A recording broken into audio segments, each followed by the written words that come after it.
আজ আমি তোমাদের শীতলি অ্যান্ড শীতকারী প্রাণায়াম কিভাবে করতে হয়, এর উপকারিতা কি আছে সেগুলো নিয়ে আমি আজকে আলোচনা করব। ছোট্ট ভিডিও। প্রথমে বলি, শীতকারী এবং শীতলি প্রাণায়ামটা হচ্ছে আমাদের শরীরের ভেতরে যে শরীরের ভেতরে যে গরম আমাদের অনেক সময় শরীর হয়ে যায়, এছাড়াও আমাদের যে সবচাইতে গুরুত্বপূর্ণ হচ্ছে আলসারের যে সমস্যা আমাদের হয়, সেই আলসারের পেটের বিভিন্ন রকমের যে সমস্যাগুলো হয়, যদি আমরা শীতলি বা শীতকারী প্রাণায়াম করতে পারি তাহলে খুব দ্রুত কিন্তু এর সমাধান হবে। দেখো, শীতলি প্রাণায়াম করতে হলে প্রথমেই আমাদের কি করতে হবে, কি শীতলি প্রাণায়ামের ক্ষেত্রে আমাদেরকে আমরা পদ্মাসনে বসতে পারি। শীতলের প্রাণায়ামের ক্ষেত্রে পদ্মাসনে বসতে পারি এবং বসার পর আমরা আমাদের জিভটাকে বাইরের দিকে বের করব, ঠিক রোল আকারে। রোল যেমন হয় সেই রোলের আকারে আমরা বাইরে জিভটা বের করব এবং এই জিভের ভেতর দিয়ে আমরা শ্বাসটা নিয়ে নেব। নিয়ে আমরা আমাদের এই শরীরের ভেতরে আমরা অনেকক্ষণ শ্বাসটা রাখবো এবং আস্তে আস্তে আমরা নাক দিয়ে এই শ্বাসটাকে অর্থাৎ নিঃশ্বাসটাকে আমরা বের করব। এইটা আমাদের কন্টিনিউ করতে হবে 5 থেকে 7 বার। ঠিক আছে, তাও আমরা অভ্যাস করি।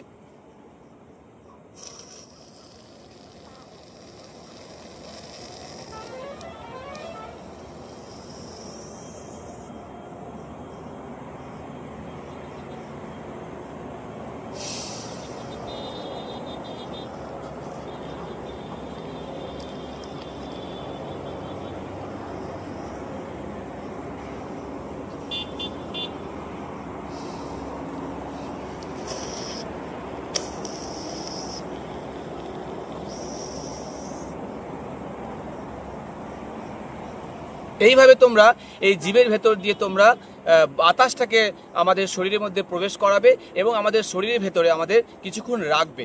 রাখার পর আমরা আমাদের এই এক্সেল বের করবো, নাক দিয়ে আমরা এটাকে বের করে দেবো। এটা হলো আমাদের শীতকারী প্রাণায়াম। ঠিক একই রকমভাবে যারা শীতকারী প্রাণায়াম করতে পারবে না, অর্থাৎ জিভটাকে এইভাবে রোল করতে পারবে, তাদের ক্ষেত্রে শীতকারী কি না, আমাদের দুটো দাঁত, আমাদের দাঁতের সাথে দাঁত আমরা একেবারে জয়েন্ট করে আমরা সেই দাঁতের মধ্যে দিয়ে আমরা কি করব, আমাদের বাতাসটাকে ভেতরের দিকে ঢোকাবো। সেম একই প্রসেস আমি আরেকবার দেখিয়ে দিচ্ছি শীতকারী কিভাবে করতে হয়।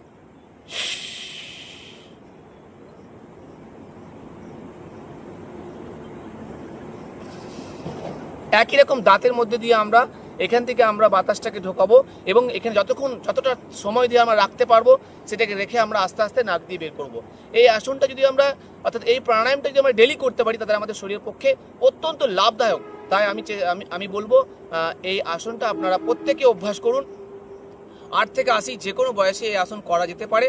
তবে মনে রাখতে হবে, যাদের শরীরে অনেক বেশি ঠান্ডা লেগে যাওয়ার ধাত আছে বা সর্দি কাশি আছে, তাদের ক্ষেত্রে এই আসনটা তারা করবে না, মানে এই প্রাণায়ামটা তারা করবে না। কিন্তু যাদের শরীর অত্যন্ত হট হয়ে যায়, শরীর গরম হয়ে যায় এবং শরীরে নানা রকমের সমস্যা হয়, মাথা ব্যথা হয়, মাইগ্রেনের সমস্যা হয়, তারা কিন্তু এই আসনটা অবশ্যই করতে পারে। শরীরের ভেতরটা একদম পুরো শীতল করে দেয়। তো আমি আরেকবার দেখাচ্ছি তোমাদের শীতলি এবং শীতকারী। প্রথমে শীতলি দেখাচ্ছি।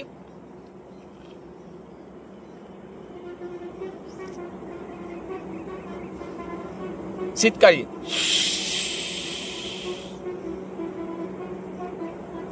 এইভাবে অভ্যাস করলে এই প্রাণায়ামটা থেকে অনেক বেশি লাভদায়ক হবে।